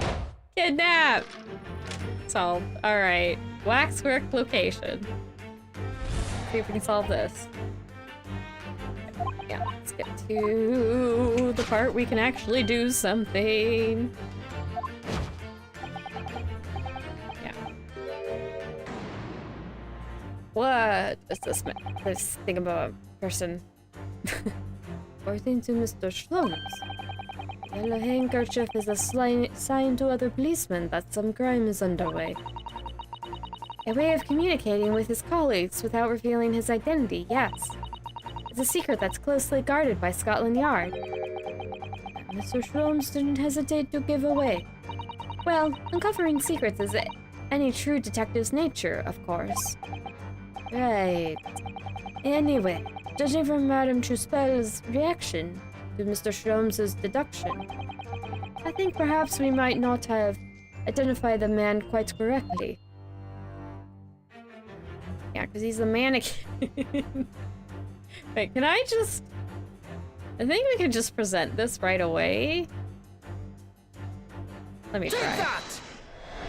I'm just thinking about it quietly for a couple seconds. Okay, it worked. Who is this fellow? To find the answer, we need only observe his shoulder step. No such boneless humans walk this earth. Of that, I can assure you.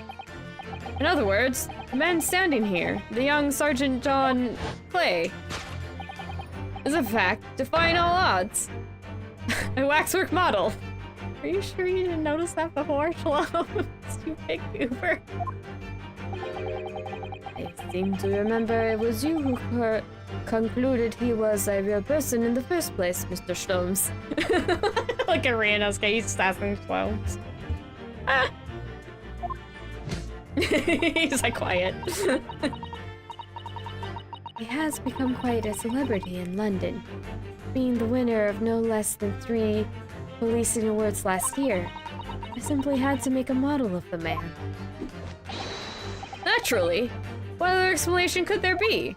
And it was this detective's arm that was pulled off by the man on the floor in the special exhibit, wasn't it? Okay, and now the old man. Skip until it gets to a part where we can actually do something. Certainly not gonna be a price tag. Killer policeman called Ottermore, was it? Was he well known? It was all over the papers last year, but I can't say I know what he looks like. A very low price, though. Tuppence isn't much money. Only enough for a few amusing hours of gas at Mr. Gardeb's delightful lodgings, in fact. Yeah. So this is the special killer taken from the special exhibit, is it? The waxwork that somebody stole from the museum and tried to ransom for 200 pounds. Is this crusty old killer policeman Ottermore? Really? Perhaps we should have a good look around again, and see if any other idea crops up.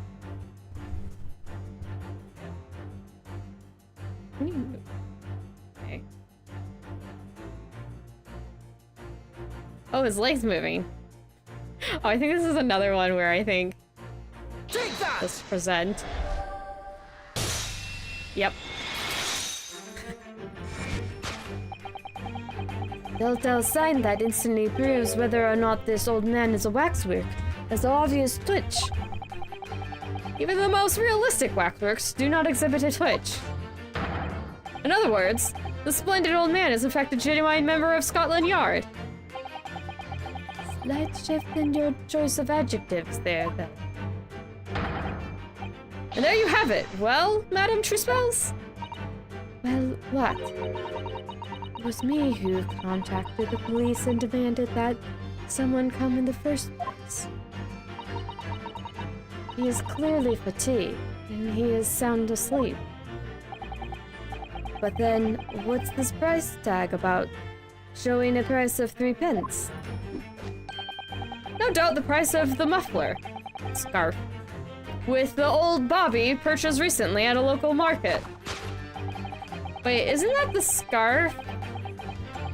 That looks like the same scarf from the couple in that one case on Briar Road with green olive green.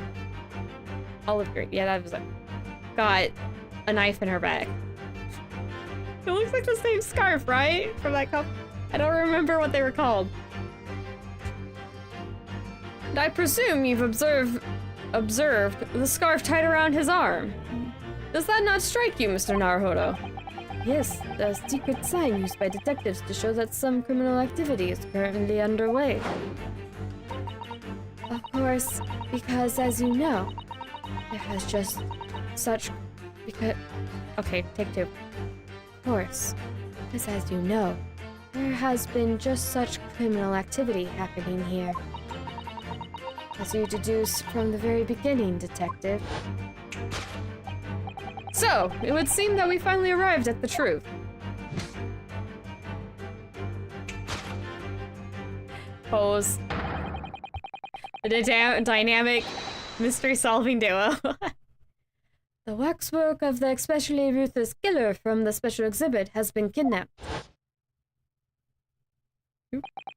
And Scotland Yard are already investigating. But the model's whereabouts remain a mystery. Thus concludes Herlock Sholmes' great detection of this horrifying puzzle. You just need a little bit of help there.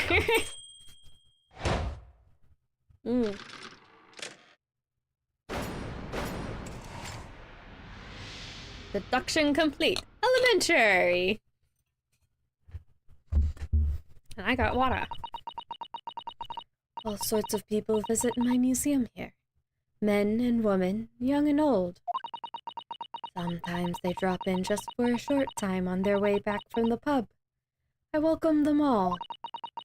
If anyone tries to damage my exhibits, I do not take it lightly. I wouldn't either. Waxworks take a lot of work.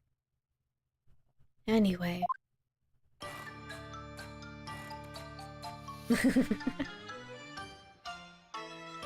Oh, that animation is so fun. Your great deduction was even more enchanting than I had been led to believe. He's quite happy about it. It was a pleasure, my dear madame. I'm gratified that you enjoyed the spectacle. As for your rough customer, I've no doubt that he'll regain conscious shortly and return home. What concerns me more is the waxwork from the special display. If it was indeed genuinely abducted. He's so cranky. Understandably so. Yes, tragically, it was. Then I would ask you to recount us the events that surrounding the stolen waxwork. As in much detail as possible, if you please. Very well. But after I have told you what I know, I must insist that you return to your work.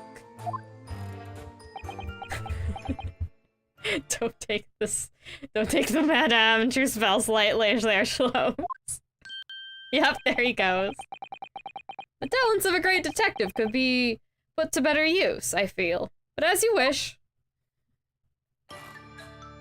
Can we talk? Oh, yes, we can. Okay, waxworks, stolen waxwork. Tell us more about the stolen waxwork, please. It was some days ago now. When I came in here one morning, I immediately noticed that a waxwork was missing from the special exhibit here. It's your most prominent display, so that's why the curtains were closed. And I found the ransom note in its place. Culprit must have broken in during the night and taken it then. So this waxwork that was stolen, it was a model of some horrible criminal, I suppose. Of a particularly horrible criminal, in fact. The killer who left a more profound scar on society than any other. I would say. The Professor. Not a name I've heard of. So, Mr. Naruhodo, it seems the circle is complete. Sorry? The Professor case happened at around the time I was born, didn't it? Indeed it did, Iris. 10 years ago. A series of murders that rocked the capital. 10 years ago? Yes, at exactly the time that Barak van Zieks graduated from university, in fact. What? Surely he's not sane. So the big event that changed Mr. Reaper's life.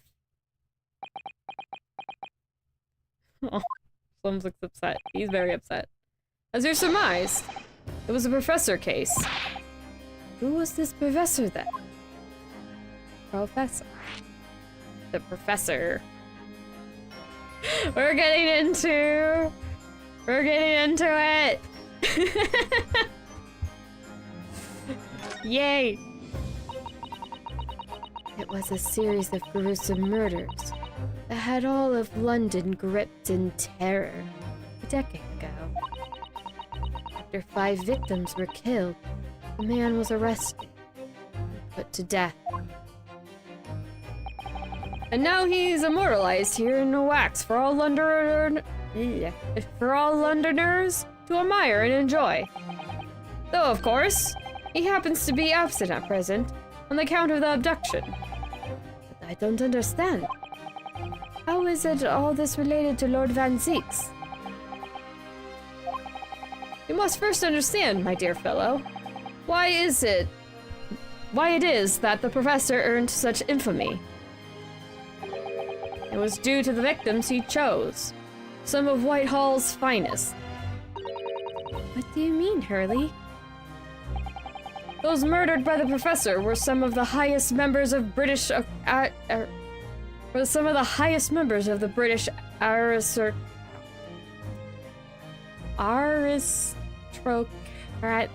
Why is that so hard for me to say right now? Aristocracy. Aristocracy. Aristocracy. Okay, take 3. Those murdered by the professor were some of the highest members of the British aristocracy. Members of the nobility and royalty. It sent shockwaves through the country's administration. Members of the... wait! Of course! What Professor Harebrain said. Lord Van Zieks is from a family with noble blood. Oh gosh! It was the 5th victim that led to the professor's arrest. The last of the killer's prey was a young noble by the name of Lint Van Zieks. No. Don't believe it. Van Zieks. That was who was the picture in his office from last stream. It's Clint. It's not Baroque. It's Clint. It's his brother. I mean, we haven't figured it hasn't gotten to the point that it's saying it's his brother yet, but it's his brother. Oops. I spoiled that slightly in advance. It's okay though. I'm sure. I'm like, it's literally, I think, about to tell us. Oh wait, no. Maybe? I'm sure you can piece together the rest for yourself. In the wake of his older brother's murder. See, there we go. Right there. In the wake of his older brother's murder, the young Barak pursued a career as a prosecutor, and eventually became the Reaper we know today. So, he became a prosecutor 10 years ago, was active for 5, stopped, and then became active again recently. I had no idea Lord Van Zieks had such a tragic past. Everyone does. All the prosecutors have some sort of tragic past. Wait, no, actually, seriously, in the Ace Attorney series, we have Edgeworth, who had his dad die right in front of him. And this whole thing that's spoilers for one of the cases, so anyone who hasn't played the original trilogy, I won't spoil it for you. I mean, you don't find out right away that he saw his dad die, but There's more to it than that. I'm not gonna spoil it.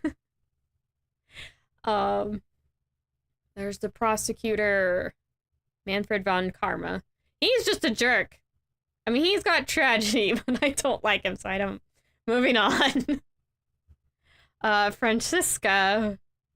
Well, she lost her dad. She's got a whole messy family business going on. Not the most tragic, but still. Not exactly happy. Definitely is a tragedy in some sense. And then we got Godot, who I can't say anything about or else it's a spoiler, but he's also got a tragic backstory. Let's see. Then there's the Apollo Justice game. I just started, at least as of recording, the actual subtitled game, Apollo Justice. It's Ace Attorney Apollo Justice of the Apollo Justice trilogy. Because I have the trilogy. I played Dual Destinies and Spirit of Justice, though. So I know those. Yeah, Dual Destinies prosecutor is definitely tragic backstory. And yeah, Spirit of Justice also checks out. Yeah, nope, if you're a prosecutor, you have a tragic backstory. Oh no! Oh dear. I'm gonna be looking, if we get any new Ace Attorney games now, I'm gonna take one look at the prosecutor and just be like, most of them have tragic backstories and are not as terrible people as you think they are, or you're the absolute scum of the earth. Which one are you? Statistically, you're gonna be the first. Oh boy, okay, moving on. Well, I'm afraid that's all I can say on the matter. For the time being, at least. After all, I have work to do. Pose. As a waxwork exhibit. I'm afraid I shall have to excuse myself as well. Oh, yes, of course. It's been a pleasure. Thank you. I like her. Then again, I like witchy designs. Also the fact that she is 100% ready to go slinging molten rat wax at people. She's like, don't mate. It was like, if you threaten me, wax to the face. I'm like, no, I respect that. Self-defense for the win. I don't think she was actually going to spoil Sherlock. She's gonna threaten it to show her displeasure, but I don't think she'd do that unless somebody's actually trying to harm her. She's plucky. In other words, I like her. Well, none of the predicted scenarios I've been analyzing involved you coming... Oh, wait. No, is this Shlome's? Well, none of the predicted scenarios I've been analyzing involve you coming to meet me here. Where's the not Shlome? I don't know. Okay, we'll just... Oh! No, it's Hairbrain. Took too long. It really has. I'm delighted to see you, Barack. It's been 10 years. Here we are. Eating in a prison of all places. I can't forgive myself for what happened to Mr. Asman. I just can't. I still can't believe it could happen. He's not even looking at his friend. Is that telling you something? You can't bear to look at your friend. That's actually rather sad. I'm feeling bad for poor Van Zieks. Poor man. Maybe I'll sass him less. Tomorrow, the court will decide. Yes! I have a young Eastern man acting for my defense. He seems reliable enough, though. It was an accident. Terrible accident. He assured me he can prove it. I must warn you. Oh, I know. I've already heard. You're going to be prosecuting, aren't you? Yes. Since I returned to England, I've heard a lot of stories. Barack, are you really? What? This is so funny. I'm sorry, the discrepancy in the voice I gave these two is making me laugh. Never mind. I know that you have my best interests at heart. My friend is on trial. I wouldn't entrust it to anybody else. Of course! I fully understand. Thank you, Barack. Till tomorrow, then. I'll see you in court. He's doing the prosecuting, so people... Oh, yeah, that's actually smart, because then they can't accuse him of other things. They can only accuse of what they have evidence for. Well, I guess this is a good stopping point. I wanted to play a little bit more, but no, we're at a to be continued, so... Yeah, that's a pretty good stopping point. Also, I was checking to see how long this was, to get kind of like an idea of how many streams it would be. It's a long list. It's a very long list. For the game. I mean, it was like, it's just a bullet points, but I think it's at least a third, if not half again, as long as some of the other cases we've done. So there's a lot. We are getting through it. You know what? While I'm talking here, let me pull it up. Give me a moment. Give me a moment. Let's see. This is the return of the great departed soul. Yep, there we go. It pays to know the name of the trial because it makes it a lot easier. Wait, is the wiki page? Yeah, it is the wiki page. Okay. So we got... Ooh, stop having ads. Thank you. We got... Let's see. Okay, so we just got through... Ooh. It has the opening, which has two things. We just got through the opening and the second part. That is pre-trial, like first investigation. We have trial day 1, aftermath part 1, investigation day 2, trial day 2, aftermath part 2. So yeah, we have the whole... It's a 2-part trial. I don't think that's too surprising to anybody. We're in the longer ones. It's gonna have a second day of trialing. If you know anything about the Ace Attorney series, that's nothing new. It kind of goes, you know it's short when you never have an investigation day. If you have an investigation and then a trial, you know, it's a little more hard. If you have a break in between, you know it's a really serious one. Because everything has to get done in three trials. 3 trial days. So it usually gets done beforehand. Actually, I think... Was that the first game? I think it was the first game. I think the first ever Ace Attorney game is one of the last... Wait, is that the first one? No, yeah, it is. Because then it has the Matt Egard for the end of the second game. And the third game is with all the spirit medium stuff. Yeah. For the original trilogy. So yeah, duh. I'm getting it confused. I've played this now. Why am I getting it confused? But yeah, I think that's one of the few ones that actually takes all 3 trial days. It's a doozy. I really don't like doing that one. It's so stressful. It's very anxiety-inducing. The fact that Manfred von Karma is a freaking prosecutor does not help anything at all. That man gets the blood boiling. I can tell you that. It's not a fun one to play. Oh gosh. At least not for me. I'm sure people have plenty of fun sticking it to him. Like, the ending's fun. I enjoy the last bit. Can I skip all that to get to the end?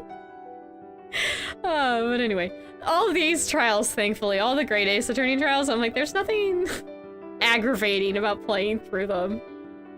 Oh, I guess if you're like, how's it aggravating? It's because the prosecutor, Manfred, keeps interrupting you, and he's just a rude little bad words about it. So it just sort of makes it not fun to play, even when you're getting things correct. He's just a total jerk about it. And it's like, geez, I'm getting through the game. I'm doing things correctly, and I'm still not having a good time. Except, of course, to the end. You gotta stick it to him, because you're like, haha, I was right, you were wrong. That sort of thing. You know, typical beating the prosecutor thing. That's Typical for Ace Attorney. Oh, jeez. But yeah, Great Ace Attorney is fun to play no matter what case it is. At least, of course, I have ones I like better, but that's kind of goes with everything. Everyone has their biases. I am not excluded. Yeah, I'm having a good time. I hope you're having a good time, whether you're watching this live or in the VOD. Very much appreciate anyone watching, taking time out of their day and just popping in here and seeing what's going on. I very much appreciate it. I am very much having fun with the Ace Attorney series. Well, Great Ace Attorney, I should say. I mean, I could be playing the Apollo Justice trilogy. I clearly have that. I mentioned that earlier, but I'm like, no. Let me enjoy this in my free time, thank you. I don't want to have every single game tied to me streaming, otherwise it's always going to feel like work or something. Hopefully that's easily understandable. So yeah, I'm like, no, let me have my fun. I'm just having fun. Play this if you want. It came out... Was it last month? No, it's May right now. It came out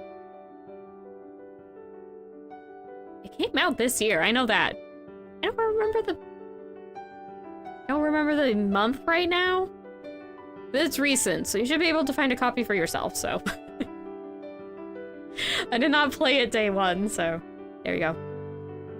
Plus, I've heard mixed reviews about Apollo's game, so I also kind of don't want to play it on stream for the reason I'm like, I don't know how much I'll enjoy it, and I don't want to sit here being, like, unhappy, like, genuinely unhappy. I'm not the jokey kind of way, like when I'm sassing Van Zieks for some of the things. I'm like, you're so rude, but doesn't matter.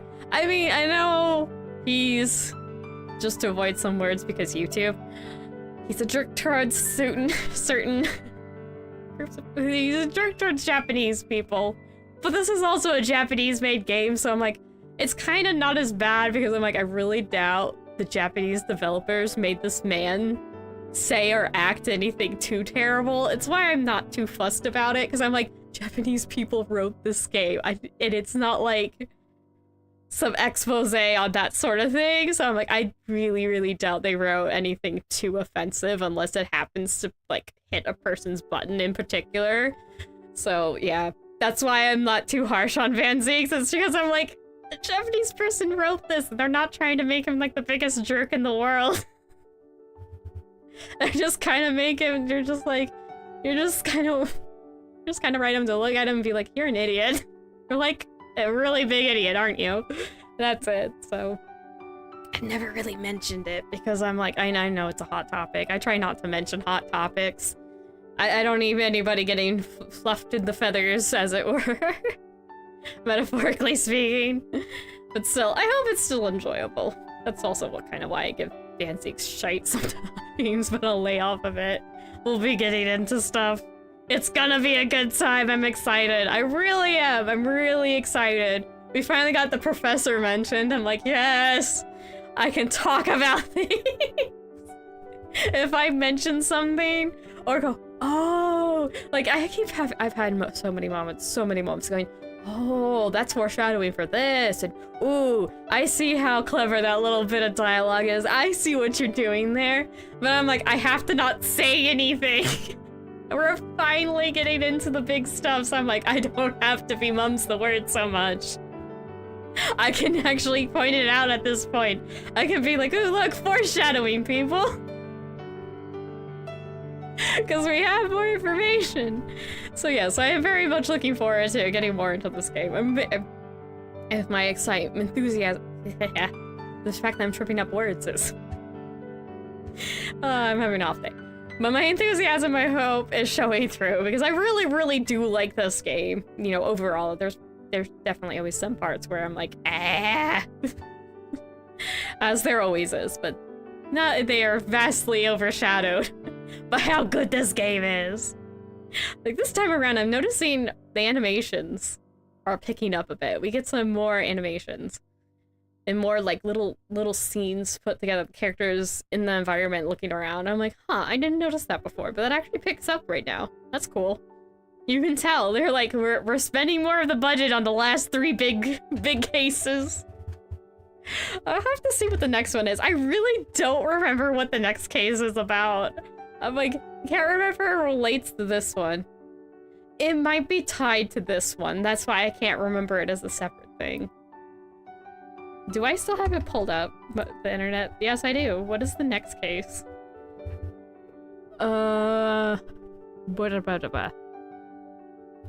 Is there in like a next case button?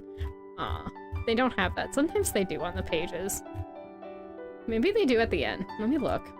I'm curious. I'm like, what can we expect now when I get through this? Oh. Oh, okay. That's how it ends. Oh gosh. Oh, but that's... Okay, it's right here. It's like, give me a moment while I try to look things up. Oh gosh. Why is it so hard to navigate something sometimes? Let's see. The Great Ace Attorney Resolve episode list. I could check the game, I just realized. Twisted Karma. Oh, okay, yeah. The next case might actually be a follow-up one, giving that name. Which we can see. It lets you pick. You could... You know what? I'm not sure. I'm not sure if the Great Ace Attorney has it, so you have to play the episodes sequentially. I know because I checked. In the Apollo Justice Trilogy, you literally can skip all the way to the last trial of any game. Any of the 3 games part of that trilogy. And I'm like, this could be your first time playing, and you could just plop yourself out into the last case of that trilogy, which is absolutely bonkers, and have no idea what is going on. Which makes me laugh. I'm like, I don't remember if Great Ace Attorney here was like that. What's this one about? What's going on here? Oh. Okay. Right. This one. I think... Okay, this might actually be a 2-part. The last 2 cases are a 2-parter. Okay. Eve. Okay. Kind of remember that. I will look more into that, so I'm like, what am I expecting? I need to keep on top of this because I'm like, I need to plan things. Anyway, okay, I'm just getting distracted at this point. But okay, yeah, I think, yeah. But now I know no, it's, the next 2 cases are kind of tied together. It's not this case, the next case. The last 2 cases, it's a 2-parter, sort of. A little bit. They bleed into each other. A little bit. Or some. I'll have to double check, but I'm like, okay. I don't remember everything. A lot happens in these last few cases, okay? I played it once. I don't remember everything. Again, this is why I wanted to replay it. I'm very happy to be able to replay it. But in any case, even with my ramblings at the end here, I hope you were enjoying the stream. Maybe the stream proper. If you watched to the end, thank you. Watching my ramblings and me just getting distracted. Oh, jeez. And like I said earlier, if you spend any time coming watching what I'm doing live or on the VODs, I very much appreciate it. I mean, if you're having a good time or you're curious to see more, maybe consider subscribing just so I'm easier to find. I mean, you don't have to. Just consider it. I'm just putting it out there because I certainly am just like, that was a nice video. And then somebody's like and comment. And I'm like, right, I should like the video. I like this one. I should like and comment. Well, I don't usually comment, but I do like it. But yeah, if you feel like commenting, sometimes I wonder, which I don't know if people would actually respond to this, but I'm like, should I have say, like, if you got to the end of the video, put down this, like, I can't believe Barack turned into a bat, and watch everyone who watches this be like, what is the comment section on about? Like, should I do things like that? Just silly little fun things? Because if I know you Mises who actually talk and comment, a lot. Well, talk to me and leave comments. You guys are all up for mischief. I'm like, you're a mischievous little bunch, aren't you? I don't mind. I don't mind just for fun mischief. If it's all in good fun, it's fine. But in any case, I'm finally gonna let y'all go. It's time for fond farewells and bye-byes. But I do hope to see you another time.